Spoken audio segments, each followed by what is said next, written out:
மத்திய அரசு ஊழியர்களுக்கு 10% அகவிலைப்படியை மத்திய அரசு உயர்த்தியுள்ளது. இதன் மூலம் மத்திய அரசு ஊழியர்களுக்கான அகவிலைப்படி 90% உயர்ந்துள்ளது.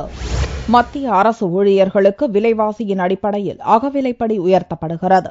அந்த வகையில் மத்திய அரசு ஊழியர்களுக்கு வெள்ளியன்று அகவிலைப்படி 10% உயர்த்தப்பட்டது. பிரதமர் மன்மோகன் சிங் தலைமையில் நடந்த மத்திய அமைச்சரவை கூட்டத்தில் இம்முடிவு எடுக்கப்பட்டுள்ளது. 10% அகவிலைப்படி உயர்வின் மூலம் மத்திய அரசு ஊழியர்களின் அகவிலைப்படி 80%-இலிருந்து 90% உயர்ந்துள்ளது. இதனால் 50 லட்சம் மத்திய அரசு ஊழியர்களும் 30 லட்சம் ஓய்வூதியதாரர்களும் பயன்பெறுவர். ஜூலை 1ஆம் தேதியிலிருந்து அமல்படுத்தப்படவுள்ள அகவிலைப்படி உயர்வால் மத்திய அரசுக்கு ஆண்டுக்கு 10,879 கோடி ரூபாய் கூடுதல் செலவு ஏற்படும்.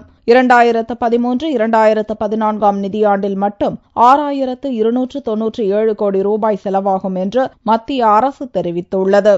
கடந்த ஏப்ரல் மாதத்தில் மத்திய அரசு ஊழியர்களின் அகவிலைப்படி 72%-இலிருந்து 80% உயர்த்தப்பட்டது என்பது குறிப்பிடத்தக்கது. 3 ஆண்டுகளுக்கு பிறகு இப்போதுதான் இரட்டை இலக்கத்தில் அகவிலைப்படி உயர்த்தப்பட்டுள்ளது. அடுத்த ஆண்டு வரும் லோக்சபா தேர்தலை கருத்தில் கொண்டு 10% உயர்வு அறிவிக்கப்பட்டிருக்கலாம் என்று கூறப்படுகிறது.